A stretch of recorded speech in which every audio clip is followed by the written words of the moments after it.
Welcome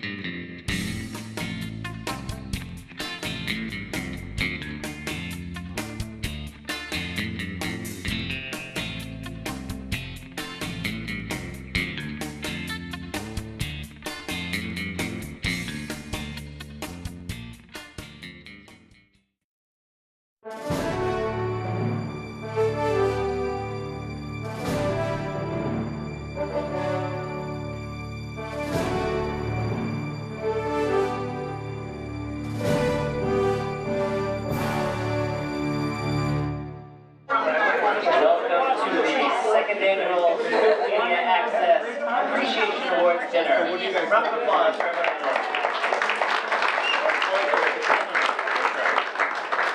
I am Michael Hammond on behalf of the men of S.M.A.C, Jeffrey Piggott, Dave Young, and myself. Our distinguished board of directors.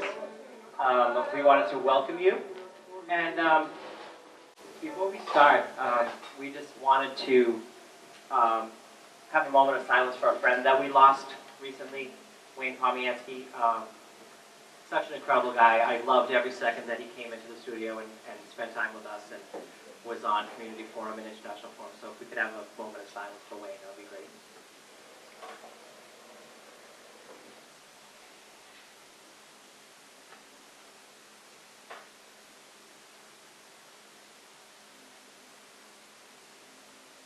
Thank you. We are going to start off dinner in an orderly fashion. So if we can go in order with table number 1 starting, and then we'll let you know when we're ready for table number 2. That is our half of our board of directors table. So if you could direct your attention up here, ladies and gentlemen, round of applause for Tom Gilmore. Thank you, Michael. Hi, guys. How are ya? Thank you for having me here. Hi, Michaela. Hi. Yeah. I'm trying to... Huh? Are you going to heckle me, Michaela? I'm just kidding. Somebody told me there's a woman here who had her tonsils removed in this room. Your sister did. No, I don't go like this. I'm getting bad information. What's your sister's name? Yes, but she's gone. Oh. Oh, thanks for bumming us all out now. That's a good way to start the comedy show, huh? Well, she's gone. But the building's gone too, so. Oh. But she had her tonsils removed right here. Everybody did here. Oh. This Obamacare is worse than we thought. Gotta go to the Knights of Columbus to get your tonsils.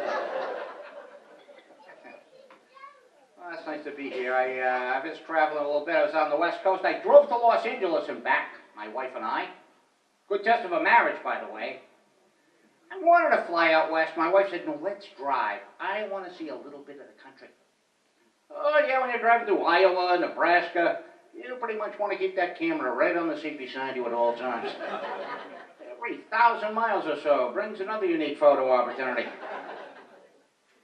I like the East Coast pretty much. I was down in Providence last week, and I want to feedback on this thing. Oh, somebody from Providence? Yeah, just one person. Oh, you get a certain impression about Rhode Island, I think, just from watching the news on TV, don't you? You play the news around here, you watch it, the guy come on and say something like, the teachers want a pay raise, and the sanitation workers may strike, and you check out a Providence station like Channel 6, the first story is always something like, the bullet-riddled body of Anthony Bobbin Dunza was found decomposing in the back of a late model car today. What police here describe as a possible gangland slaying. How many suicide victims do they find dismembered and stuffed in a hefty trash can liner? Even I can figure that one out. My mother's one of these people. If she watches the news on TV, she blames the newscaster for all the sad news, the story she doesn't like, you know. Whenever there's a car accident or a plane crash, she'll look at me and say, how come they never report any of the good news? What's the guy supposed to say? Good evening in the news tonight. One plane has landed safely at Logan Airport. None of the passengers were injured and the FAA has not been notified. We hope you're happy, Mrs. Gilmore. You notice when you're watching the news, whenever there's a bad storm, like a blizzard or a hurricane, the weather people all dress very casually. They all wear sweaters. It's like there's some FCC regulation that says the worse the situation, the more casual the attire. All I know is if I see Al Roker in a bathrobe, I'm getting the hell out of here. What's the news? I like TV. I don't like commercials, though. Have you seen this woman in the Maxwell House coffee commercial? You know, she says, he promised me Paris wrapped up in ribbons, but he was young and poor, so we settled for a cup of coffee. Oh, yeah. I think most women would respond that way, don't you? I mean, that trip to Europe is off, but how about a nice cup of Joe? You read about this thing called Beer Across America? Where for like a year they deliver six-packs right to your door. How lazy do you have to be to sign up for this? Like, I always wanted to be an alcoholic, but those trips to the package store really hold me back. And I heard about Beer Across America. I'm intoxicated all day long. I read an article today that said ordinary tap water is loaded with pharmaceuticals. It's kind of gross. The good part is, I've been saving a ton of money on prescriptions. I had a drink of water this morning. I got Lipitor, Cialis, and my antipsychotic. You know, you can get a flu shot at the grocery store now. I mean, it's convenient, but I don't know if I have the same amount of confidence in the guy at Stop and Shop. They do my primary care. God forbid you have a reaction, you have to go back. Hey, I want to talk to that guy that gave me the shot. Oh, I'm sorry. He's working in produce now. The guy behind the deli counter snapped on a latex glove. I said, hey, pal, I'm just here for the rotisserie chicken.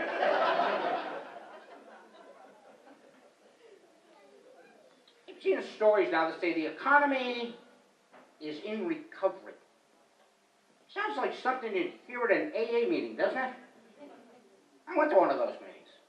I don't know why they call them anonymous. I knew everybody there. A friend of mine died. He was a big drinker. I got to admit, his funeral was a lot of fun.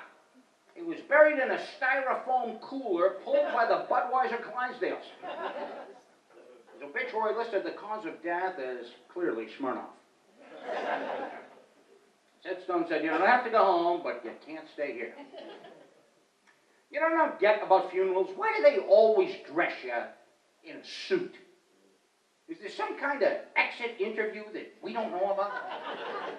I mean, I suppose if you're going to meet your maker, you want to look nice. It'd be a good ad for the Men's Warehouse, wouldn't it? He's going to like the way you look. I guarantee it. Of course, with my luck, I'll be dressed in a suit and wind up getting buried on Casual Friday. Last job interview I went on, the first thing the guy said to me was, we do drug testing. I said, excellent. What kind of drugs do you have? I hope the vending machine in the break room is full of Doritos.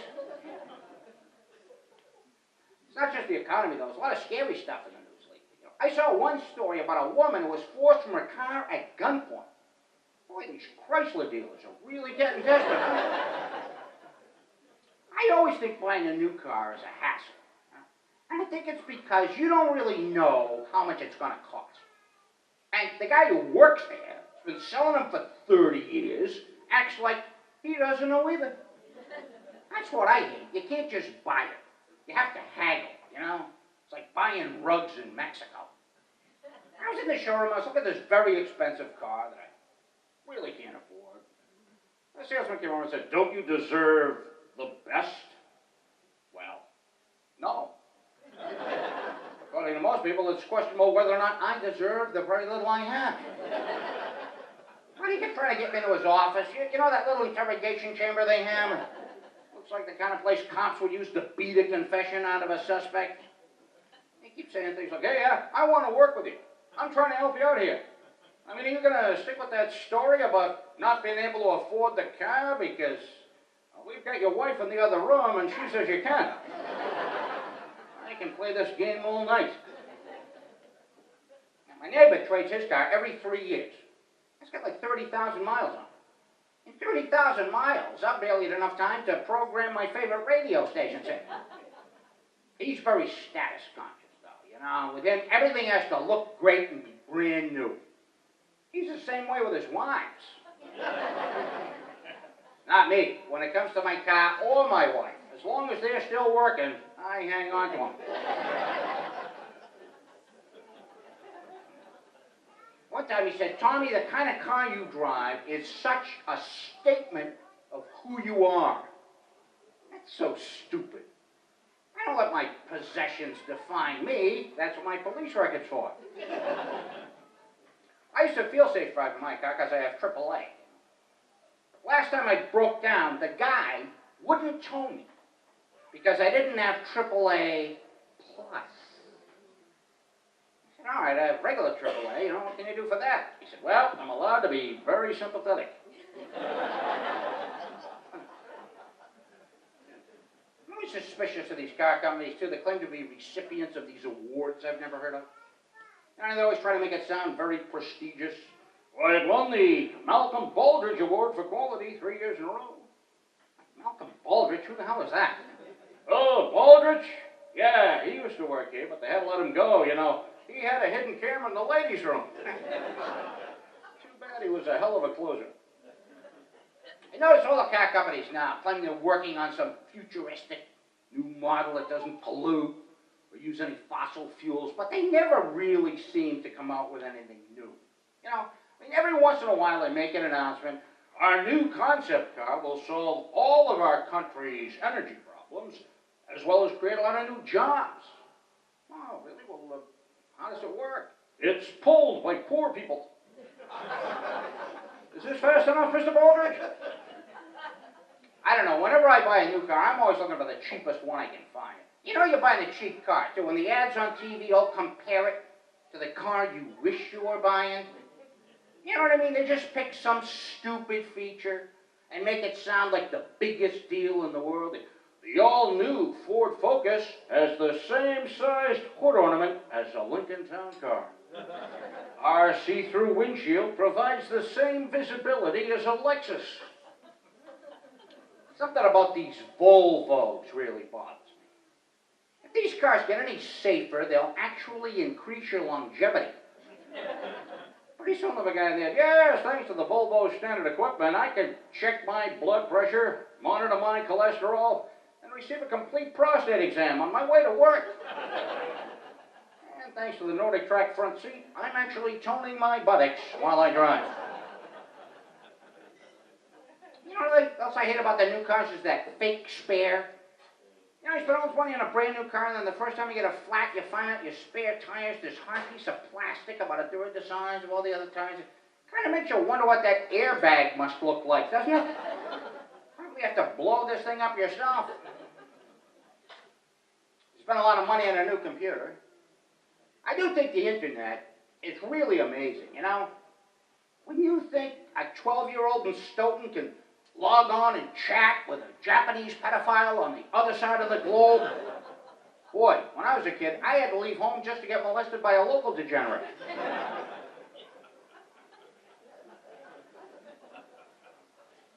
Kind of pushed it with that one, didn't I? Trying to see how far we can go. I wasn't a great student when I was a kid. I wasn't on the honor roll at my high school. I didn't have the old school spirit. That's what I was known when I went to school as the disruptive element. Remember that phrase? It's like there are always a few who spoil it for the rest. You know who you are. Yeah, we know who we are. We're not telling you, honey. The thing that bothered me, teachers always said to get a good job, you need a good education. I was always thinking, if this is their idea of a good job, I think we're both getting screwed here. It seemed like most of the teachers I had hated their jobs, and they were holding us directly responsible for it. And they would say, I can't drill this material into your heads. Well, thank God. What kind of a death camp are you broads running here, anyway? bent over backwards for you people. I appreciate the lake shot, honey, but I'm afraid I still don't get this. They were telling you things, too, like, I'm not here to win a popularity contest. I don't see much danger of that happening. Like, we pretty much hate you. I always thought English teachers were the worst ones, though, the fussiest people, because they taught you all that stuff like grammar and sentence structure, but the worst word to an English teacher was always the word kid. They hate that. Remember, you find something outside, you find a hat, you bring it in, you think you're doing somebody a favor, excuse me, some kid left his hat, it's like, I beg your pardon? We don't have any kids in here, just children. Only goats have kids. Well, you must be the old goat I wanted to talk to about this hat that I was trying to take. They wouldn't teach how to spell in English either. I couldn't figure that out, you know. My father taught me how to spell. Only when he was upset, you know. Yeah, can I spell that? No, it's what that. No. N-O. No. Ooh, showing off again, huh, Dad? That was my father's favorite word. He not only taught me how to spell it, he'd define it for me, too. It's like, I said no, and I mean it. No means no. Oh, you're a brilliant man, Dad. My mother would always say, what part of no don't you understand? Well, the part where I don't get to do what I want, basically. Didn't take much to set my mother off, boy. All I had to do was walk into a room. It's like, will you stop traipsing through this house? Traipsing? I never even heard of the word before. Of course, if I came in late, it's what time did you come waltzing in late? I don't know. I traipsed out about 7:30. I don't know what time I finally waltzed back in again. And where were you? Out gallivanting? Certain words like that only mothers use. And conniption's another one. My mother was always going to die of a conniption. And she's still around, so apparently it didn't work out. She'd get so mad. Sometimes, not only didn't I know why she was mad, I didn't even know what she was talking about. Like, I don't really know what gall is, but according to her, I had a lot of it. Which doesn't seem possible since I was already full of malarkey. Now, whenever I didn't get good grades, my father would pick another boy in the neighborhood who was perfect, and then compare me to him. You know, he would get on report cards, look at my marks, go, if Bobby Sullivan can get straight A's, so can you. That isn't true. It isn't fair, you know. I just wanted to say, Dad, if the Rockefellers can make millions of dollars, so can you. What are we doing living in this dump?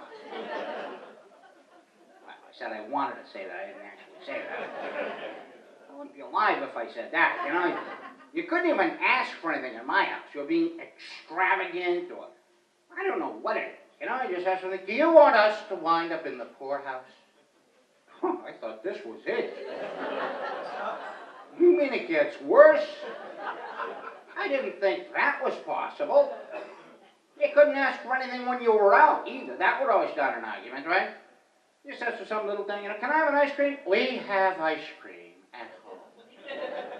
But we're not at home, are we? What kind of logic is that? You don't walk into a restaurant, would you like to see a menu? No, thank you, I have food at home. I think just doing without things was supposed to be good for you. Everything I did pushed us one step closer to financial ruin. I'd leave a light on in my room, turn that off. We don't own stock in the electric company. We don't own stock in anything. You blow it all on scratch tickets and white Russians. My mother's biggest threat was, I hope you have a child just like you someday. I hope I do. I'll wait till he's really whacked out and say, come on, let's go over to Grandma's house.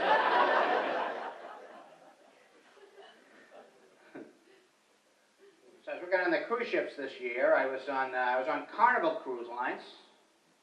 Not that one. I guess we know where the poop deck is, huh? Wow. I had a nice time on the ones I was on, you know. I always think the idea of taking a cruise sounds very relaxing and romantic, but one of the first things they do when you get on board is have a lifeboat drill. I've noticed they always have the lifeboat drill immediately following the bon voyage party. That's good timing, huh? Like, yeah, we have a few safety precautions that could save your lives, but what do you say we all get liquored up before we get started?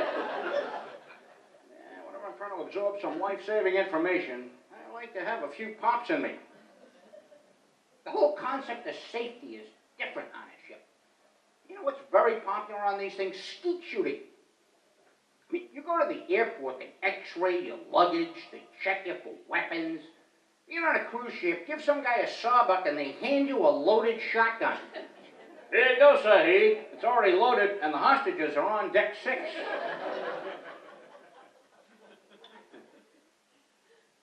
I had no idea how big some of these ships are. I was on this one ship, the Majesty, 4,200 passengers on this thing.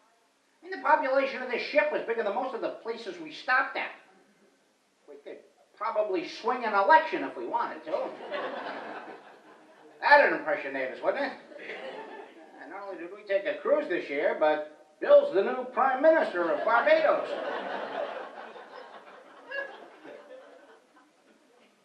I think the big attraction on cruise ships, though, is really the food, you know, because you eat all the time. You have the morning brunch, the afternoon snack, the midnight buffet. I thought it was kind of odd that they serve so much food on a vehicle that stimulates vomiting just by moving. People always assume they're seasick on these things. Hey, maybe it's the 15 meals we had today, pal. I found out some people travel by ship because they have a fear of flying. But I'll tell you something. You haven't experienced real terror till you try traveling by bus. First of all, why is the bus station always in the worst part of town? You know, you ask somebody for directions to the airport, it's like, well, you take the expressway to Airport Road, and it's past the Hyatt Regency on the right-hand side. That's why they get to a bus station. It was just something like, you know where that crack dealer stabbed the guy the other day? Across the street, next to the Pussycat Lounge. I mean, as far as flying goes, takeoffs and landings make people nervous, but once you're in the air, it's all right. With the bus, every step of the journey is frightening. And they don't give you those little extra things either, you know? Like on the plane, the stewardess will bring you a pillow if you want to go to sleep. If you see somebody carrying a pillow on a bus, it's either going to be used as a crude silencer or to suffocate a potential witness. Of course, you don't need a pillow to sleep on the bus. The fumes make you pass out immediately. It's reviving people that takes time. They always advertise the bus, too, like we're going to take it on vacation, you know? They have these slogans like, take the bus, leave the driving to us. We don't take the bus on vacation. We take the bus out of pure desperation. I think that's how they should gear their advertising. You know, been getting creative with the books at work, coworkers getting suspicious. Non-stop service to Guadalajara, Mexico could be just the ticket you're looking for. Go Greyhound, because it's not where you're going that matters, it's what you're running away from. I've been on the road a lot. I stay in a lot of motels now. The worst motels, I think, are the kind you never book it. You just sort of wind up there, you know? I don't know. I notice a lot, when you stay in a motel now, they make you do a lot of things that they used to do for you, like clean. You notice they just put little signs all around the room now telling you to do things like reuse the towels in the bathroom, the sheets on the bed. Hey, if I wanted to sleep in dirty sheets, I would have stayed home. They claim they're not doing it to save money, it's to protect the environment. Come on, do you think hotel guys like Donald Trump care about the planet? We wouldn't even have a hole in the ozone layer if he'd stop using all that hairspray. Just cheap. Pretty soon they'll have a system where working out in the gym helps generate electricity for the motel. I'll have to get down and run on the treadmill so my wife can sit in the room and watch Dancing with the Stars.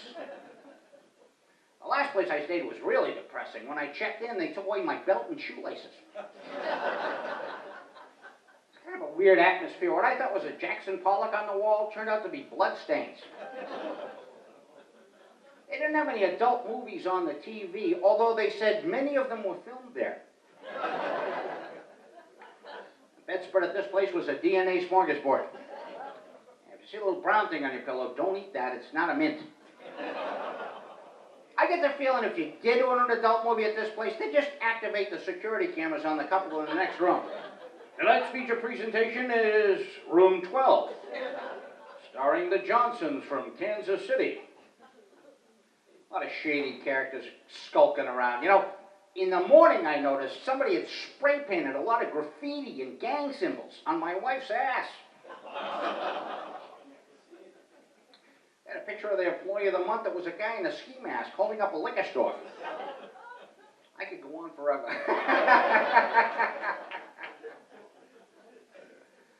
So I'm working at the casinos now too. You guys go gambling? You go to Foxwoods and stuff? We don't do anything you do, Tom.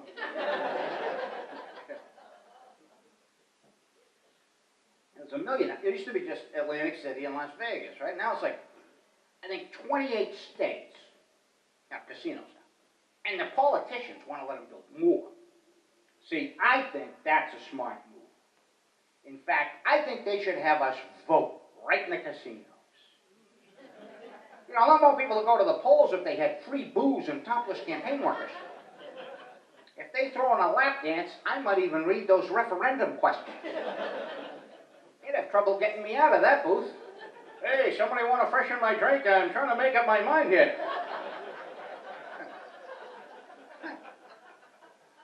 Politicians always like to say the money from casinos will help improve our schools.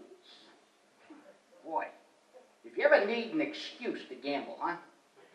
Honey, I'm not throwing my paycheck away at that crap table. I'm investing in our child's education. I lost enough money last month to buy computers for the entire middle school. See, I don't think we're really opposed to gambling.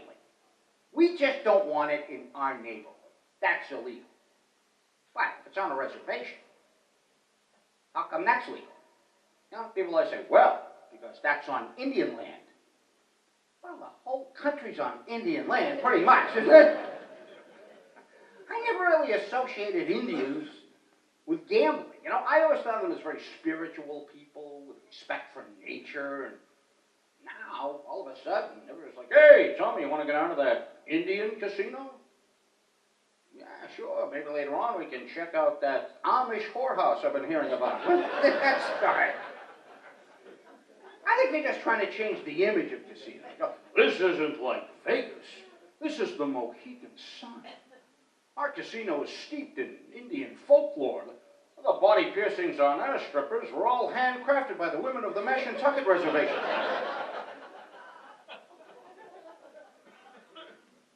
Well, they feed you good on the ships and the casinos and stuff. I've been trying to stay on my diet now. I think diets all tell you pretty much the same things, don't they?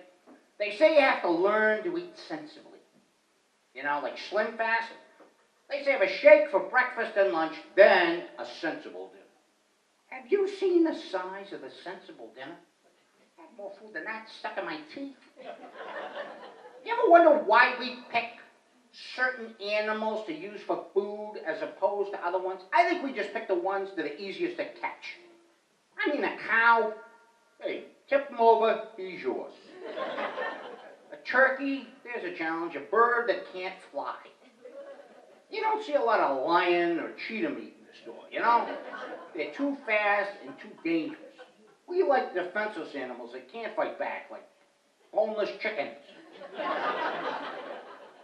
Pigs in a blanket. And food's so expensive now, too. You know, my wife shops at all these Price Club places now. Like BJ's and Costco. They sell everything in there, but you don't save money. I go in there for milk. I come out with an overcoat and a set of radial tires. How did that happen? I save more money when I go to Foxwoods than I do when I go to BJ's. And you have to buy so much of everything. I have 50 32-ounce bottles of A1 sauce at home. I can't afford any meat to put it on. Well, you think they have enough security in these places? One of them, Costco's, I think it is. They have a security guard in there now. When you go in, you're supposed to show this guy an ID badge with a picture on it. I thought the cavity search was completely unnecessary. And you think we're going to shoplift in this place? How does that work? All right, honey, remember, once we're inside, I'll distract the sentries while you stick that case of Tang under your blouse. Your mother, like mine, to save money when I was a kid, she never bought my clothes to fit me that year. Especially, but like for the next 3 or 4 years in a row. You know, it was like, you'll get more than one season out of these type of thing. And your pants were especially easy to buy, right? As long as the waist was about right, it didn't really matter how long they were. We'll just hem those up for you. Oh yeah, nothing looks better than an 8-inch hem.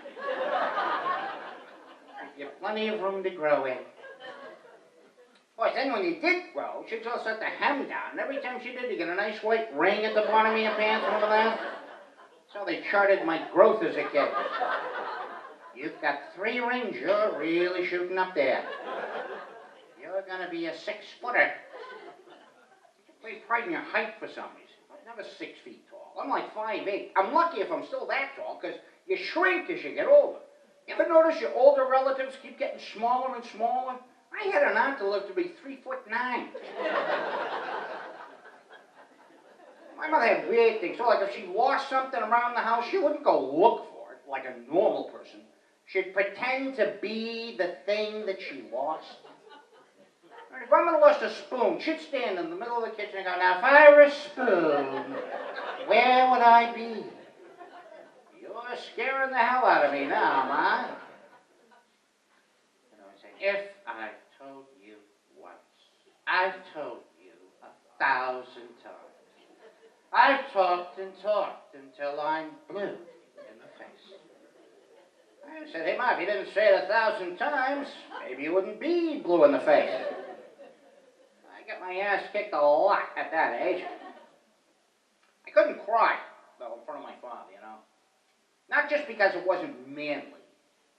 It didn't seem to my father to be a very good reason. You know, it's like, stop it. Stop that. You want it? Come here. I'll give you something to cry about. Oh, no thanks, Dad. This'll do fine. I'm all set. Fathers would help you out with stuff like that, wouldn't they? Not when you had nothing to do and you tell them like that, there's nothing to do. You could clean your room. Oh, no thanks, I'd rather be bored.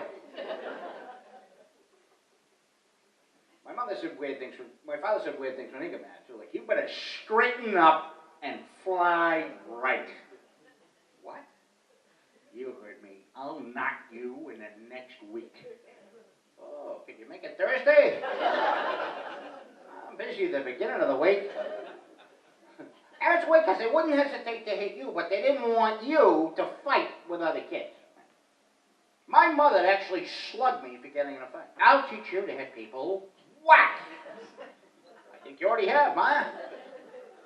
They gave you stupid advice, you know. My mother would say, if anyone picks on you, you just say sticks and stones will break my heart. Names will never hurt me. Well, there's no way to get the hell beat out of you. Hey, don't call me names. Why not? Well, my mother says you should hit me with a stick or something. I thought mothers and fathers had a completely different approach, too, about getting raped. Because fathers, at least, were easy to understand. It was a direct threat, you know. With mothers, it was more of a guilt thing. You know, it's like, we don't ask you to do very much around here. We can only say that 20 times in one day before you wised up and said, yes, you do. You ask me every 5 minutes. Well, you're younger than I am. Yeah, so was in most of the Western Hemisphere. Well, I only have 2 hands. What the hell do I look like, an octopus? Now, the difference was, when you wouldn't behave for your mother, she wouldn't tell you to stop. fact, she'd dare you to get into more trouble. Like, Al, you just keep it up. You go right ahead. I intend to. My mother gets so mad, she wouldn't even call me by my first name. You know, just, you're on thin ice with me, Buster. You better watch your step, mister. Sometimes you gave me a last name, too, Mr. Weisenheimer. You knew you were really in trouble when they just referred to you as this one. Wait till you hear what this one pulled now. Ma, it's me, Tom, remember? Did I say, you're getting too big for your britches. Well, you could lose a few pounds yourself there, Toby. Sometimes your parents would get mad and they'd both disown you. Remember that? Do you know what your son did today? He's no son of mine. Ooh, come on, Dad. I don't think you and Ma want to have that argument again, do you?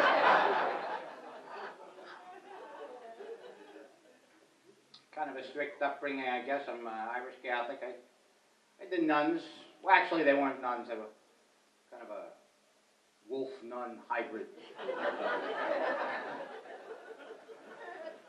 But the big thing the nuns taught you were the different kinds of sins. Remember they had venial sins and mortal sins? If you died with a mortal sin, you're going straight to hell. The thing that bothered me, a mortal sin could be anything. It could be murder, rape, arson, to taking the Lord's name in vain. Kind of a big gap there, don't you think? There's so many ways to take the Lord's name in vain, too. You listen to people when they get mad, some people just go, Jesus Christ. Other people include the middle initial, too. Jesus H. Christ. What's his middle name? Howie? My father brought the whole family into the deal. Jesus, Mary, and Joseph.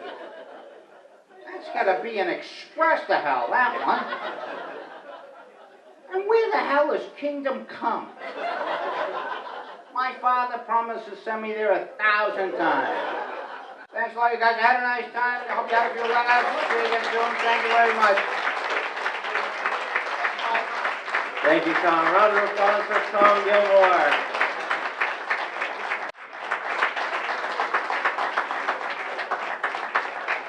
All right, we have desserts coming out, and something a lot of you probably dread, Dave Young's bloopers.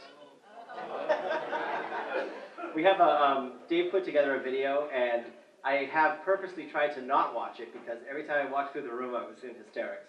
But we're going to show a little bit of that, and the producers and the board of directors are all going home with a copy that you can watch at home. So we'll get some desserts going and then start the video. All right, we're going to start with the certificates first. We have many certificates for people who have done different things at Stoughton Media Access. First we have, let's see, I'll just grab them randomly. Walter Parsley.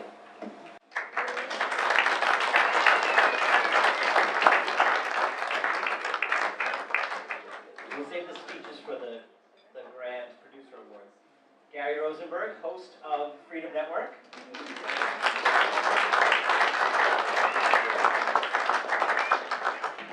Thank you, Gary.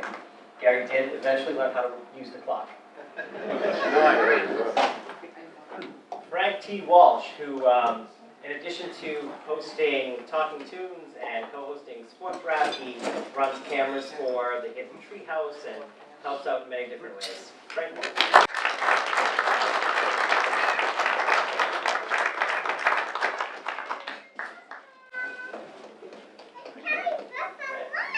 This person finds new problems that have never arisen before. I don't know how he does it. Henry Gravel.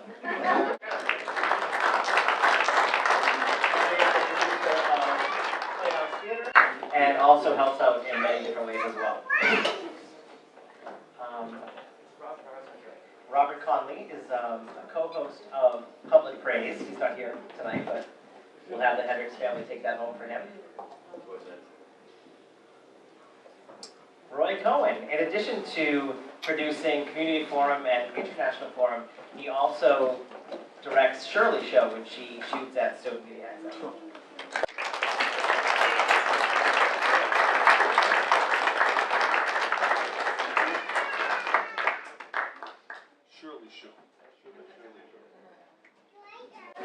I think this is our newest producer who's, I don't know if you've caught it, public praise. It's a really great show, entertaining, informative, Michael Hendricks.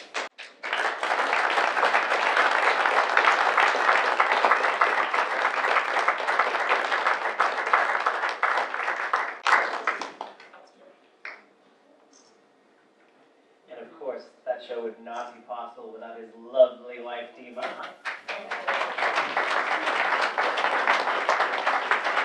Diva is one of the hosts of the show.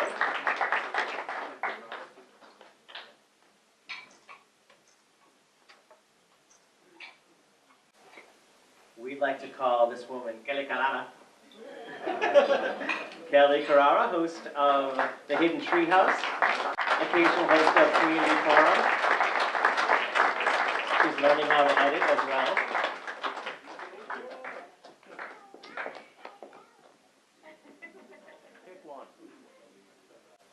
This person is only known as the lovely Laura to me.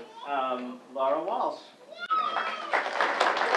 Laura helps out with cameras on the Hidden Treehouse. She has occasionally directed Talking Tunes and jumps in when we need her as well.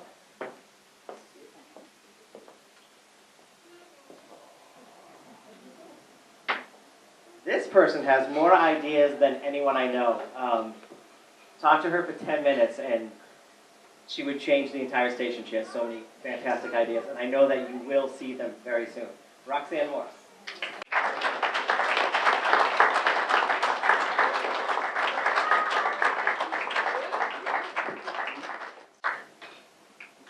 Roxanne also has been running cameras for Sports Route.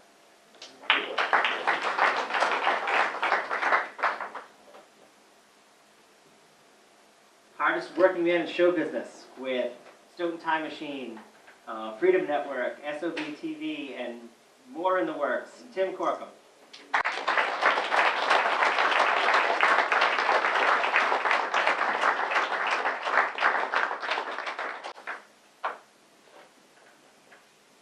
The tallest man in show business.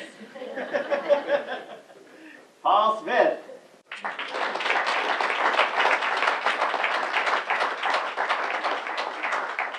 Paul co-hosts It's My Perspective with Dave Young. They have great chemistry and they're really fun to watch. I'm usually in the booth cracking up. Because of things like that. He also produces Article 12 and Jack the Cat and a bunch of other different shows. Next up we have Shirley Farber. Lache Papo called Shirley. Which I found out means chit chat.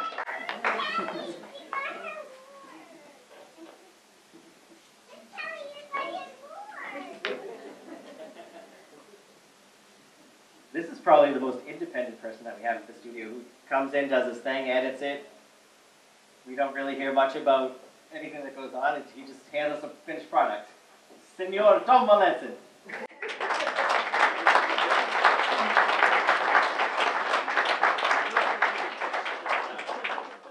Tom is not going to give me a kiss, which I thanked him for.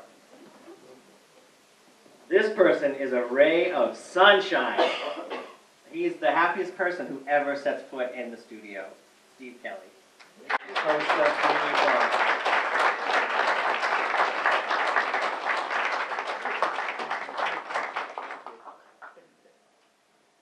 You don't have to compliment me when you take your award.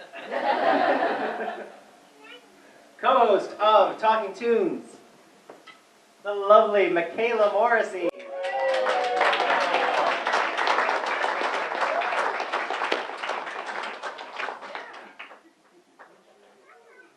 Michaela does 2 shows a day. She does an entire show before she gets in front of the camera, and then the actual show. We actually wish we'd take both of them. They're so funny.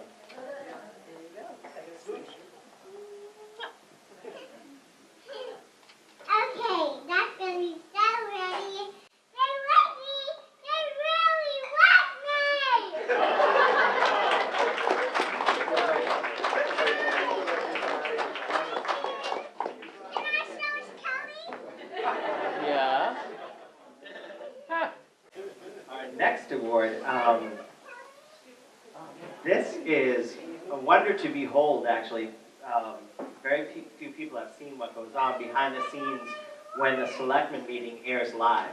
But Eric is just moving and moving. He is clicking things. He never sits still. It just goes and goes and goes. And then occasionally you'll see him sneak by and change a battery. Steve always points out. He's like, there he goes. He's changing the battery. Eric Stankiewicz.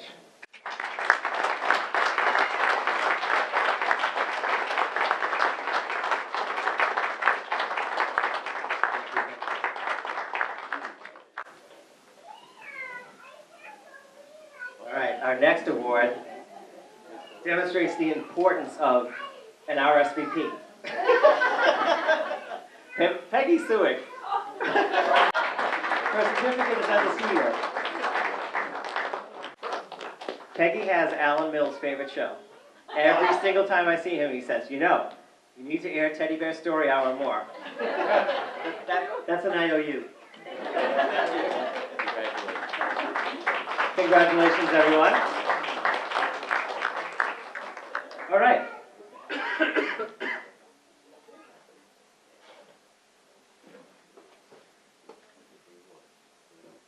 Steve and I have a few additional awards. The Smackies. You may know the winner based on the title. The Blooper Award. Let's see. We have Mike Victor, Frank Walsh, Tim Corkum, and the winner is Roy Cohen. Come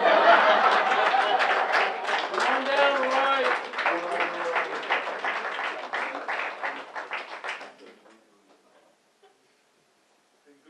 A common phrase when Roy's directing a show.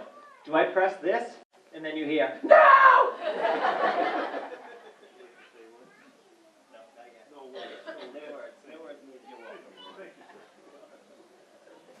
Okay. What the hell is airing? This goes something like this. Bring, bring. Stoughton Media Access. What the hell is airing? Here we have Paul Smith, Dave Young, and Henry Gravel.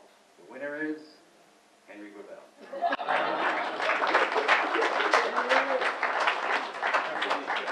Someone in this room made that phone call. I'm not saying who.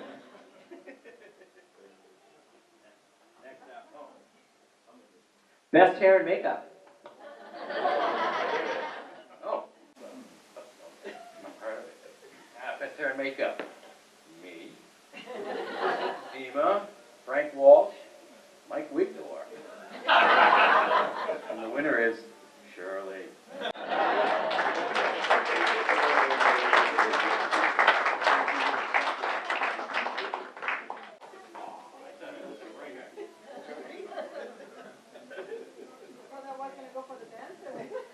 Best dancer as well.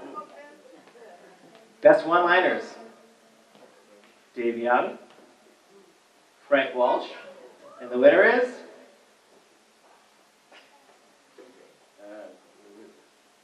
Oh. Paul Smith.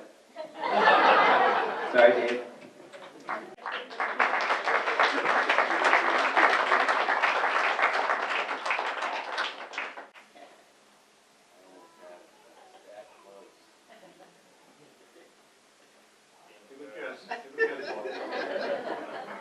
The Rendering Award.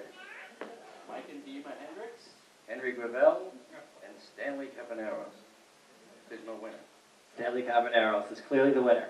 Stanley is the winner. He's like, you have to try Sony Vegas software. You render for 27 hours. It looks beautiful.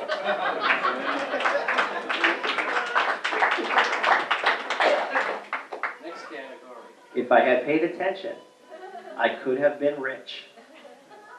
Okay, we have Stanley Capaneros, Cody Corkum, and Rick Sinnott. The winner is Rick Sinnott. Rick said that if people paid attention to his predictions, they could be rich.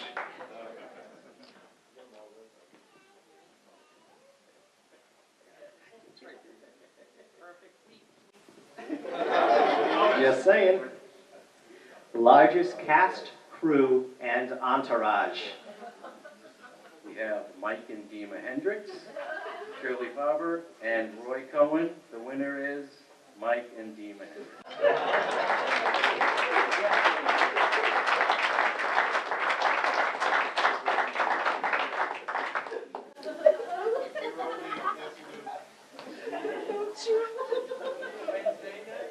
It was close, but they definitely win.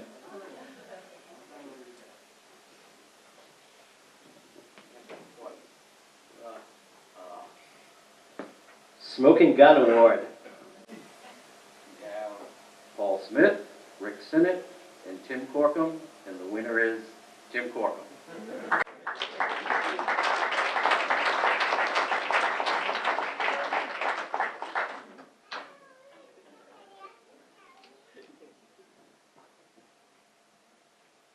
Best exotic name. Kelly Carrara. Paul Smith, And the winner is El Presidente, Tom Gilmore.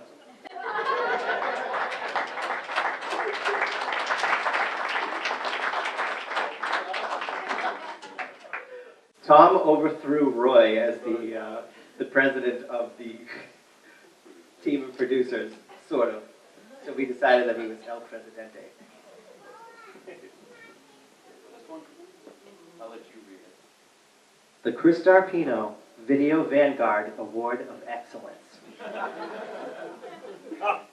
The producers are Tim Corkum, Stanley Carbonaris, Mike Hendricks, and Frank Walsh. The winner is Frank Walsh.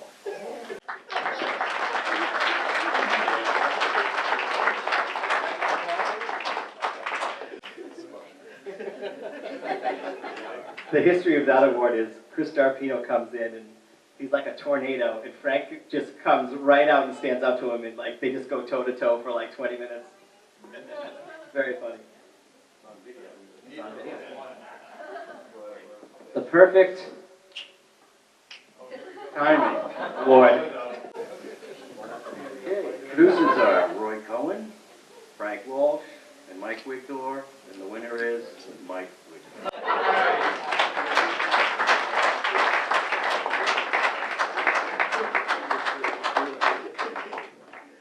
They did a promo for S.M.A.C where they were trying to do this thing, perfect timing. It was like an episode of Who's on First. It just went on and on. It was very funny. The Shelby Scott Award. Do you remember Shelby Scott? She was always in snowstorms reporting. We have producers Walter Parsley, Henry Gravel, and Roy Cohen, and the winner is Walter. For his Let's Talk Golf episode.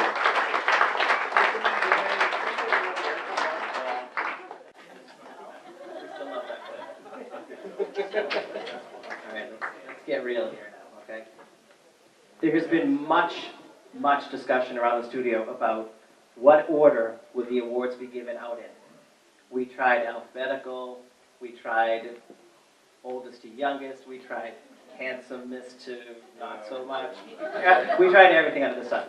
So we consulted the Massachusetts State Lottery, and we came up with a very sophisticated process. Extremely. Okay.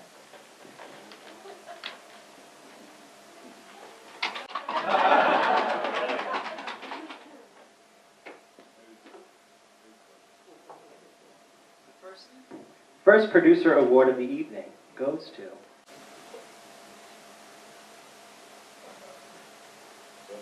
Frank T. Walsh. Glad to find it.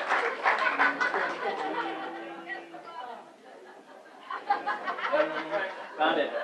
Frank is the host of Talking Tunes, Sports Rap. He has a new show called Talking S.M.A.C. He is the grandfather of the lovely Michaela, who refers to him as Fra Fra. Oh, say a few words. Oh, wow. All right. I was born in a small town.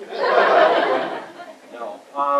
You know, you know, I consider it an honor here. I haven't changed anything this year that I did not say last year. This is an incredible place to be, with incredible people, helpful, there when you need them. And, you know, it's been in some ways kind of a difficult year or so for me, and without S.M.A.C, and without my friends, and without a lot of the people in this room, I would have had a hard time getting through it. So, for everybody who knows about that, thank you very much.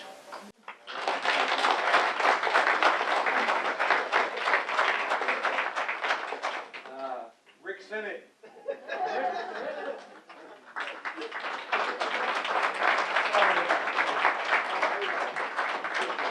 Rick is the producer of Pro Football Forecast, which will make everyone in this room rich, apparently.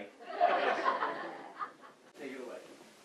Apparently you guys forgot that also in this year I hosted Sit Down, Stand Up and the Movie Guys, but I'll just take the one, that's fine. One award is fine, yes. You only get one anyway. I'd only get one. I only need one. Thank you to everybody that watches the show. I appreciate all the people that come up to me on the road and tell me how the hell did I get that right? Like, why the hell would you pick Oakland over Pittsburgh and they win? That's why I have a show. Thank you, everybody.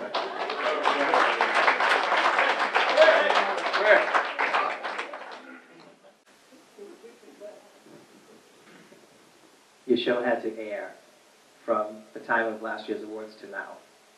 That's why the other ones weren't in contention. Just a little disclaimer. We didn't slight anyone.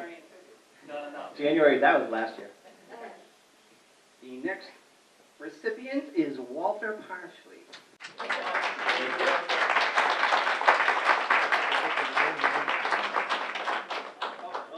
Walter is the producer and host of Let's Talk Real Estate and Let's Talk Golf, along with Sinuous Almanac. Well, Stoughton's such a wonderful community. We should be very proud of our community. And no one does a better job promoting Stoughton than S.M.A.C, in my opinion. We often say to people, you don't appreciate Stoughton until you move in. And it's so vibrant and active and so forth. But the thing I want to do is thank S.M.A.C for all the support and the help we've gotten with our programs. Tom and I have had a lot of fun doing it. I couldn't do it without Tom because Dave helped me with editing and so forth. I haven't edited one show. Tom does it all. It's fortunate for me to have a former wedding photographer in my team, and he does a great job. So, far be it from me to try to get even with Dave Young. Or the bloopers and all the other things you do. But the last time I saw Mohegan was in high school, and Richard Fontanarosa came into class, and at that time it was Arthur Panani who was assistant principal, and he threw out Richard Fontanarosa for wearing his Mohegan. He said, you get out of here and don't come back to class until you have something covering your head. Well, an hour later, Richard Fontanarosa come back with a big sombrero. Arthur Panani said, get out of here. That is something you do. But anyway, we want to thank you so much, and thanks, Mac. Thank you, Tom.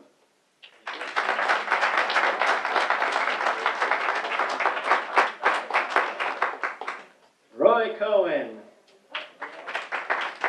Roy is the producer of Community Forum, International Forum, the new Hidden Treehouse children's show.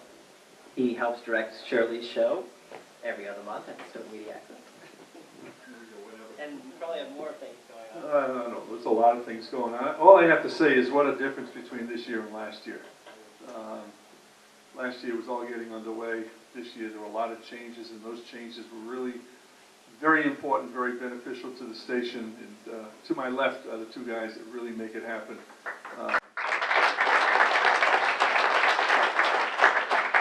The bloopers are going to cause me to put out applications for new hosts. And I have to say, in all honesty, that without the skills that Mike Hammond has displayed and offered and stuff, never would be able to do, never would have wanted to do all the shows that I'm involved with, and push people like Shirley to make hers a little bit better, and she's happier now. It's a lot of fun. I spend Thursdays, which is my off day, more stressed than I do with the rest of the week, but the end result is worth it. The shows are great.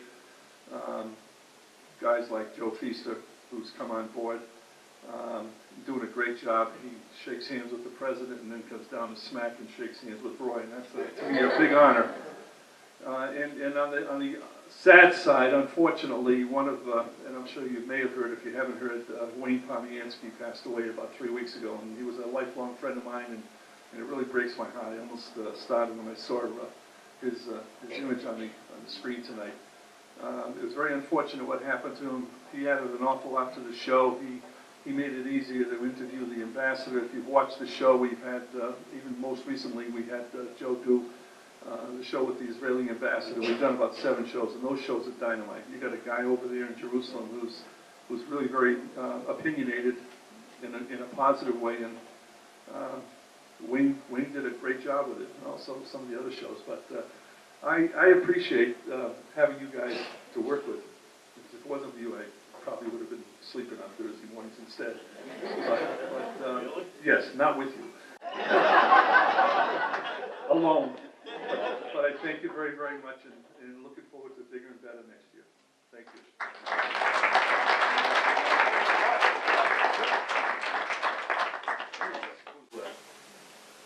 Henry Gavell.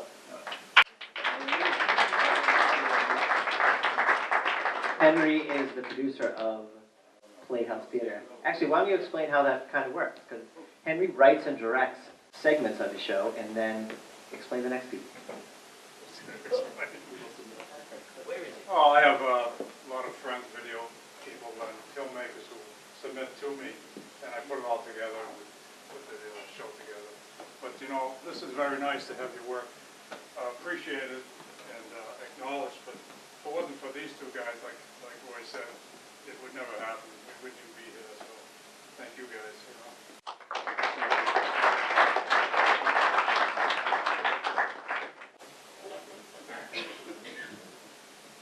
Mike Hendricks.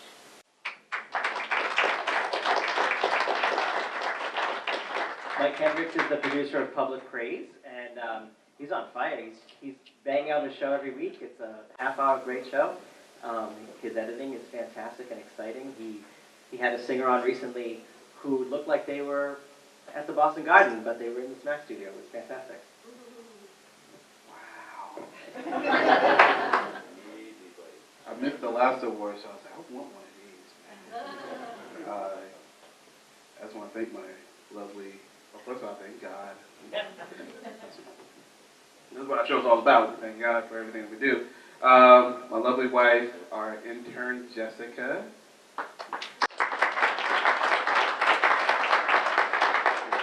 Her to brand new stuff. So our show, we just do a lot of this great things. We talk about what people are doing in the community, but what they're doing for God as well too. So thank you guys so much. I thought I had a lot to say, but I don't. Okay. And so yeah, so thank you so much.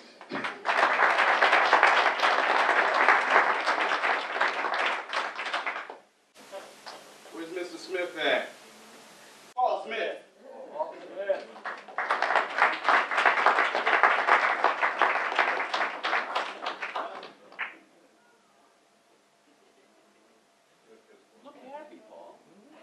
Paul is the producer of Article 12, as well as many other shows, and probably more to come, I'm sure, and co-host of It's My Perspective with Dave.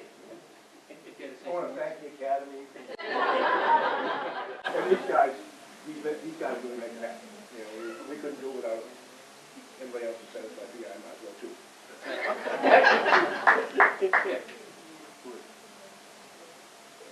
Mike Wigdor.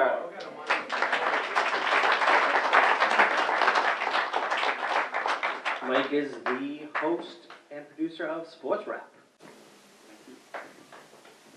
I wanted to thank the Academy too.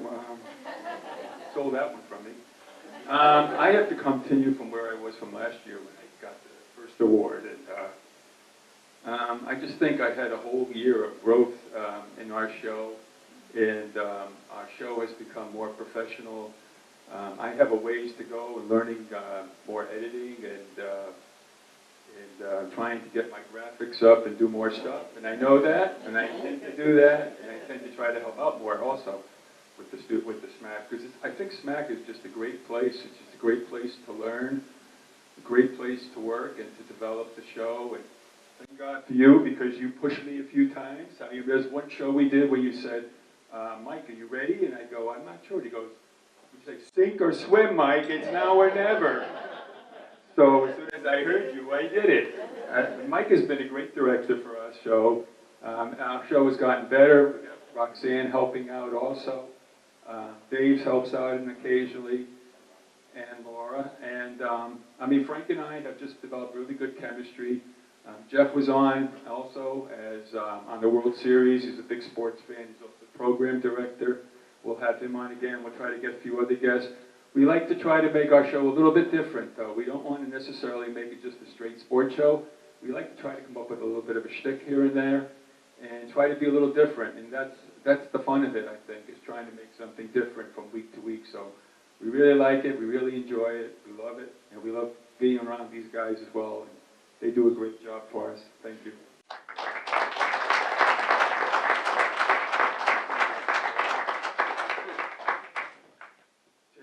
Corkum, the man.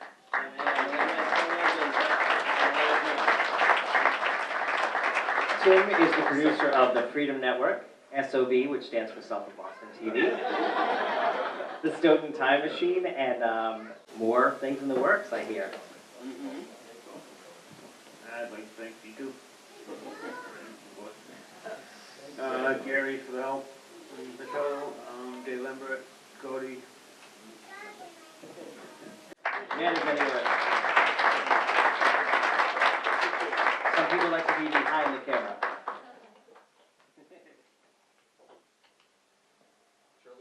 Shirley Barber. Shirley's theme song for Bache Papo Come Shirley starts with like a ding, and we'll be having like a sluggish day. We're walking down the hallway. All of a sudden, our show comes on. It's like ding, da da da da da da da da. Shirley is the host and producer and director of Bache Papo Come Shirley. I'd like to thank, as Roy said, the changes that were made this year were really good, and thank you two guys. I come every two months. I come to Stoughton to film. I don't know if you guys know, but we're putting Stoughton on the map in 5 different states. This TV show is taped out of Stoughton, and is seen in 500 cities around the country. So in the beginning of the year was picked up by Comcast On Demand to be seen in 5 states. So actually, in the beginning of the show, I say this is a TV show in Portuguese, produced in Stoughton. So we're actually putting S.M.A.C. and Stoughton on the map in 5 different states around the country. And I'm happy that this is a town with a very large Portuguese population, and we have one TV show in Portuguese for more than 8 years. I started this TV show in other location, and things are only getting better. And just this month, Mike produced the opening of the show, so now it's really getting very professional. And we have guests coming from other states, and we have politicians that always want to come. So they're actually coming. Just last month, maybe the future governor, Steve Grossman, came to my TV show, and I think it's very important because sometimes we hear politicians talking about other towns, and they don't even know where Stoughton. They never come. I've never seen the actual governor here in Stoughton. So to have a politician that is running for governor come to our town to tape a show and to talk to our population here, I think it's very important. Thanks to S.M.A.C. that we actually have a studio here and able to film a professional show. So I'd like to thank everybody that keeps this station going on. Thank you.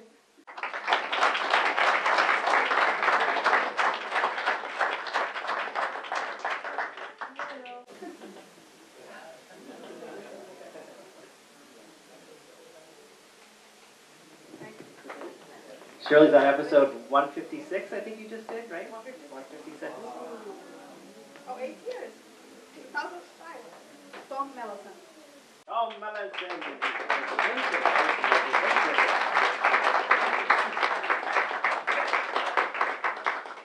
Tom is the producer of Let's Talk Real Estate and Let's Talk Golf, and the president of the board of producers and things like that. Something like that. We need an official title for you. I want to thank Folda for helping co-produce this show so well.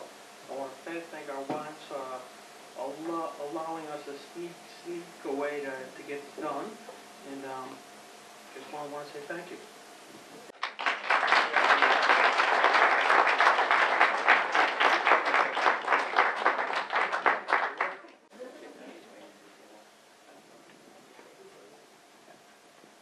Okay.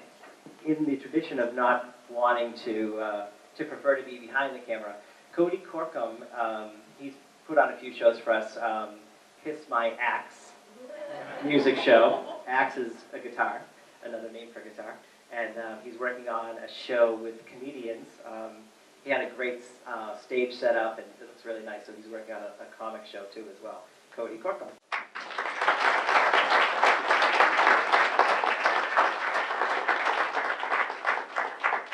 Stanley Capernaros couldn't be here tonight. He produces Teddy Bear Story Hour, and he works on a lot of music shows at the studio. Unfortunately, his father passed away this week, and he's not able to be here tonight. He didn't really want to make too big of a deal about that, but if you happen to see him, just offer your condolences. The next award, this person said, "I'm not here for the notoriety.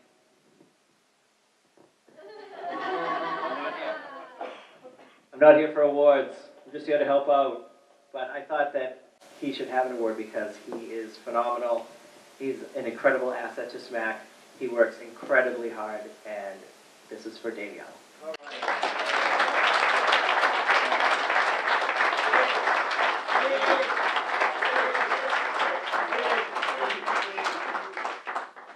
Thank you. I want to thank SMAC for being there so I can be creative. I hope to be more creative. My hope is to inspire all the other producers to reach beyond where they are, to achieve as much excellence as they have. Because I know there's a lot inside that we can use, and I just hope that they take advantage of it. Thank you very much.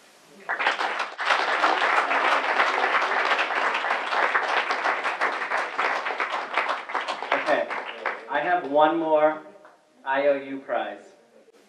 One of my absolute favorite people who I am so excited to see every Thursday morning, who runs the cameras for Community Forum. I think what happened was we had an assembly line for these awards, and we were passing them down and signing them. And I think one must have gotten stuck inside, so I think Leo McGowan's award is in someone else's frame, but this is for Leo McGowan.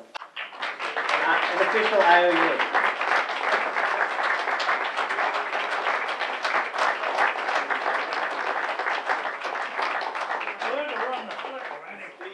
Leo knows how to run the clock.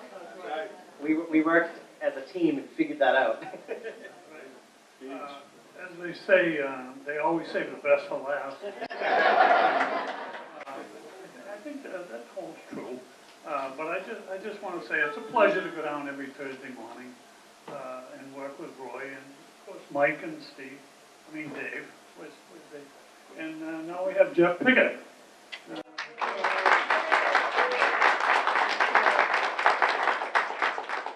During the course of running the shows Thursday mornings, we've run into the different producers, and it's been a pleasure working with all of you guys, or even just talking, having a bagel.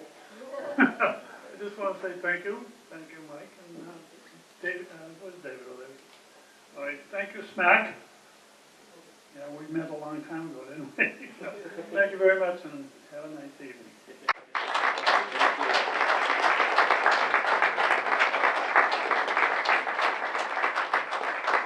So speaking of Mr. Jeff Pickett, this man is phenomenal. He has come in and he's off and running and taping all kinds of things around Stoughton. You've probably seen clips of football games, and he's just got a lot in the works.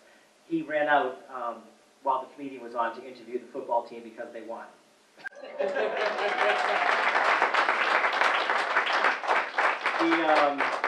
He has proved already to be an incredible asset to the station, and I am really excited to see everything that he is going to do in the future.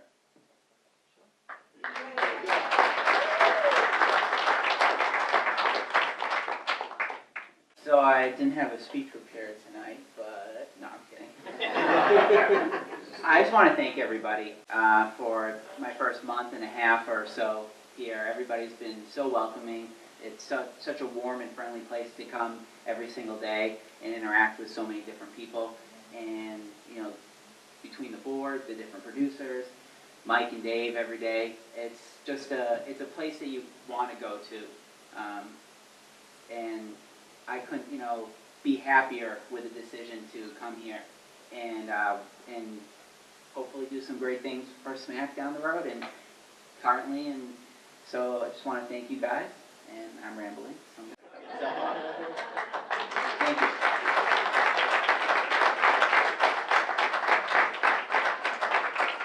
So, like Leo said, you always save the best for last. And what would S.M.A.C be without its rising stars? So we have a little clip of that rising star.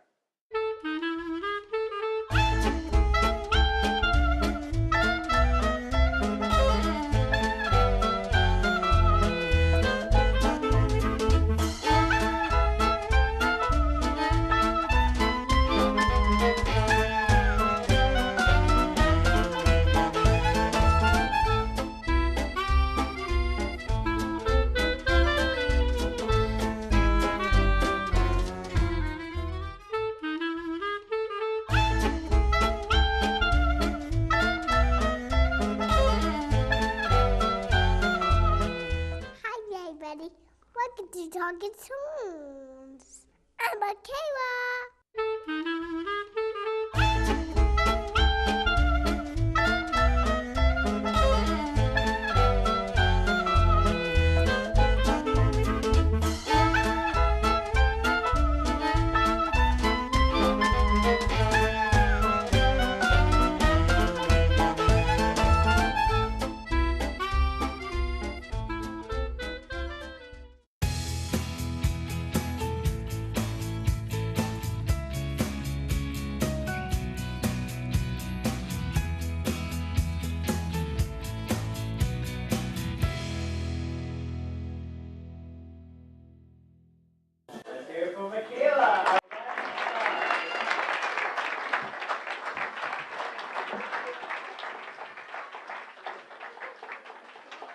We have a special plaque for you, and let me read what Crawford wrote about you.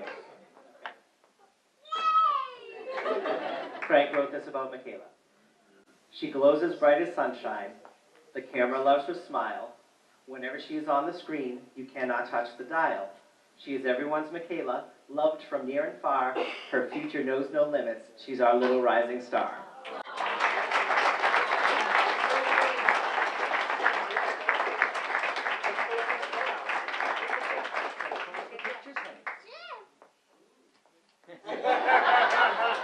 Michaela, would you like to make a speech? Yeah. Alright, that's gonna be ready. Where are you going to put your award? I'm gonna put it on Nanny's. Yeah. Very good. Here you go. Now you can say it. They like me. They really like me.